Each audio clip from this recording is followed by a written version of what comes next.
Hi hello ನಮಸ್ತೆ ಎಲ್ಲರೂ ಹೇಗಿದ್ದೀರಾ? ನೀವೆಲ್ಲರೂ ಚೆನ್ನಾಗಿದ್ದೀರಾ ಅಂತ ಅಂದ್ಕೊಂಡಿದ್ದೀನಿ. ಹಾಗೆ ನಾನು ಕೂಡ ಚೆನ್ನಾಗಿದ್ದೀನಿ ಅಂತ ಹೇಳ್ತಾ ಇವತ್ತಿನ ಕುಕ್ಕಿಂಗ್ ವ್ಲಾಗ್ನ ಸ್ಟಾರ್ಟ್ ಮಾಡ್ತಾಯಿದ್ದೀನಿ. ನಾನಿವತ್ತು ಸಿಹಿಗುಂಬಳಕಾಯಿ ಸಾಂಬಾರು ಮಾಡ್ತಾಯಿದ್ದೀನಿ. ಈ ಸಿಹಿಗುಂಬಳಕಾಯಿನ ಚೀನಿಕಾಯಿ ಅಂತಲೂ ಕರೆಯಲಾಗುತ್ತೆ. ಇದು ಆರೋಗ್ಯಕ್ಕೆ ಉತ್ತಮ ಆಹಾರವಾಗಿದೆ. ವಿಟಮಿನ್ ಎ, ವಿಟಮಿನ್ ಬಿ ಮತ್ತು B6 ಮತ್ತು ಪ್ರೋಟೀನು ಇವೆಲ್ಲವೂ ಇದರಲ್ಲಿ ಕಂಡು ಬರುತ್ತೆ. ಬನ್ನಿ ಹಾಗಾದರೆ ಇಷ್ಟು ಒಳ್ಳೆ ತರಕಾರಿಲಿ ಯಾವ ಥರ ಸಾಂಬಾರು ಮಾಡೋದು ಅಂತ ನೋಡ್ಕೊಂಡು ಬರೋಣ. ನಾನಿವತ್ತು ಮಡಿಕೆಲಿ ಸಾಂಬಾರು ಮಾಡ್ತಾಯಿದ್ದೀನಿ. ಮಡಿಕೆ ಇಟ್ಕೊಂಡಿದ್ದೀನಿ. ಮಡಿಕೆ ಕಾದ ನಂತರ ಕೊಬ್ಬರಿ ಎಣ್ಣೆ ಹಾಕ್ಕೊಳ್ತಾ ಇದ್ದೀನಿ. ನಿಮ್ಗೆ ಯಾವ ಎಣ್ಣೆ ಅವೈಲಬಿಲಿಟಿ ಇರುತ್ತೋ ಆ ಎಣ್ಣೆನ ಯೂಸ್ ಮಾಡ್ಬೋದು. ನಾನಿಲ್ಲಿ ಕೊಬ್ಬರಿ ಎಣ್ಣೆ ಸ್ವಲ್ಪ ಹಾಕ್ಕೊಂಡಿದ್ದೀನಿ, ಯಾಕಂದರೆ ಮಸಾಲೆ ಹುರ್ಕೊಳ್ಬೇಕು. ನಾನಿಲ್ಲಿ ಒಂದು 6-7 ಬ್ಯಾಡಗಿ ಮೆಣಸಿನ್ಕಾಯಿ ಹಾಕ್ಕೊಂಡು ಮೆಣಸಿನ್ಕಾಯಿ ದಪ್ಪ ಆಗೋವರೆಗೂ ಹುರ್ಕೊಳ್ಬೇಕಾಗುತ್ತೆ.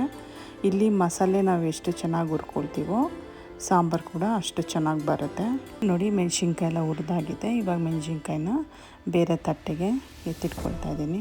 ನೆಕ್ಸ್ಟು ಅದೇ ಮಡಿಕೆಗೆ ನಾನಿಲ್ಲಿ 2 ಸ್ಪೂನಷ್ಟು ಧನಿಯಾ ಬೀಜ, 1 ಸ್ಪೂನಷ್ಟು ಜೀರಿಗೆ, ಅರ್ಧ ಸ್ಪೂನಷ್ಟು ಉದ್ದಿನಬೇಳೆ, 1/4 ಸ್ಪೂನಷ್ಟು ಮೆಂತ್ಯ ಮತ್ತು ಕರಿಬೇವಿನ ಸೊಪ್ಪು ಸ್ವಲ್ಪ ಸೇರಿಸ್ಕೊಂಡಿದ್ದೀನಿ.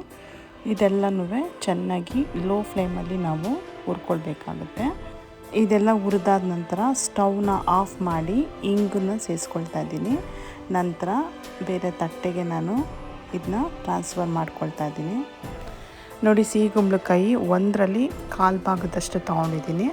ನಾನು ಇದನ್ನ ದಪ್ಪಗೆ ಕಟ್ ಮಾಡ್ಕೊಳ್ತಾ ಇದ್ದೀನಿ, ಯಾಕಂದರೆ ಸಾಂಬಾರಿಗೆ ಸ್ವಲ್ಪ ದಪ್ಪ ಇದ್ರೇ ಸರಿ, ಇಲ್ಲ ಅಂದರೆ ಎಲ್ಲ ನುಣ್ಣಕ್ಕೆ ಬೆಂದೋಗ್ಬಿಡುತ್ತೆ ತುಂಬ ಸಣ್ಣ ಕಟ್ ಮಾಡಿದ್ರೆ. ಹಂಗಾಗಿ ನಾನು ಸ್ವಲ್ಪ ದಪ್ಪಕ್ಕೆ ಕಟ್ ಮಾಡ್ಕೊತಾ ಇದ್ದೀನಿ.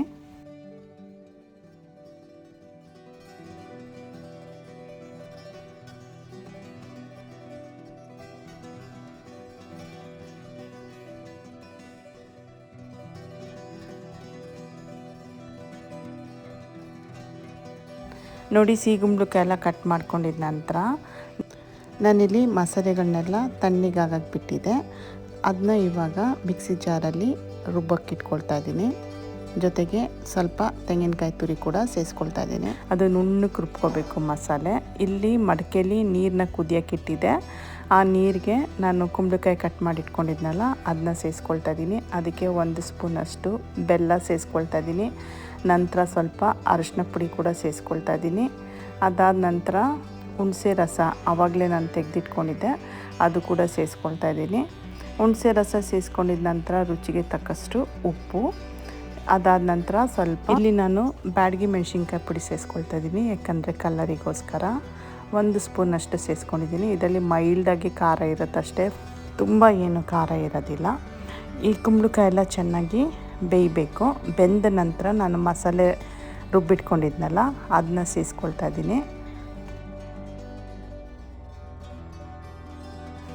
ಮಸಾಲೆ ಎಲ್ಲ ಸೇರಿಸ್ಕೊಂಡಿದ್ದ ನಂತರ ನೆಕ್ಸ್ಟು ನಾನು ಬೇಳೆನ ಬೇಯಿಸಿಟ್ಕೊಂಡಿದ್ದೆ, ತೊಗರಿಬೇಳೆನ, ಅದು ಕೂಡ ಸೇರಿಸ್ಕೊಳ್ತಾ ಇದ್ದೀನಿ.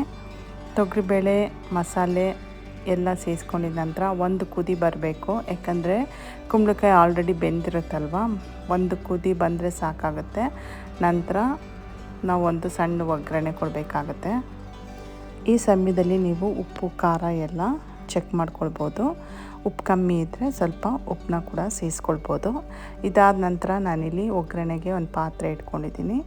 ನಂತರ ಅದಕ್ಕೆ ಎಣ್ಣೆ ಸೇರಿಸ್ಕೊಳ್ತಾ ಇದ್ದೀನಿ. ಅದಾದ ನಂತರ ಸಾಸಿವೆ ಮತ್ತು ಕರಿಬೇವು, ಒಣಮೆಣ್ಸಿನ್ಕಾಯಿ, ಇಂಗು ಇಷ್ಟು ಸೇರಿಸ್ಕೊಂಡಿದ್ದ ನಂತರ ಸಾಂಬಾರಿಗೆ ಒಗ್ಗರಣೆ ಸೇರಿಸಿದ್ರೆ ಸಿಹಿಗುಂಬಳಕಾಯಿ ಸಾಂಬಾರು ರೆಡಿ ಆಗುತ್ತೆ.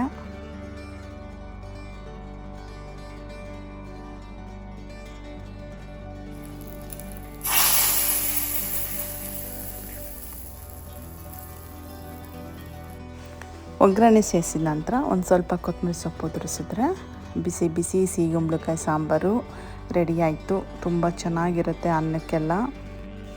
ನಾನು ಬೆಳಗ್ಗೆ ಬ್ರೇಕ್ಫಾಸ್ಟ್ಗೆ ಮೂಂಗ್ ದಾಲ್ ಇಡ್ಲಿ ಮಾಡ್ಕೊಂಡಿದ್ದೆ, ಅದಕ್ಕೂ ಕೂಡ ತುಂಬ ಚೆನ್ನಾಗಿತ್ತು. ನೋಡಿದ್ರಲ್ಲ ಸಿಹಿಗುಂಬಳಕಾಯಿ ಸಾಂಬಾರು ಯಾವ ಥರ ಮಾಡೋದು ಅಂತ. ನಿಮಗೆ ಈ ವಿಡಿಯೋ ಇಷ್ಟ ಆಗಿದ್ದರೆ ಪ್ಲೀಸ್ ನನ್ನ ಚಾನೆಲ್ನ ಸಬ್ಸ್ಕ್ರೈಬ್ ಮಾಡ್ಕೊಳ್ಳಿ, ಹಾಗೆ ನನ್ನ ಸಪೋರ್ಟ್ ಮಾಡಿ. ಮತ್ತು ಬೆಲ್ ಬಟನ್ನ ಒತ್ತೋದನ್ನ ಮರಿಬೇಡಿ, ಹಾಗೆ ಲೈಕ್ನ ಕೂಡ ಮಾಡಿ.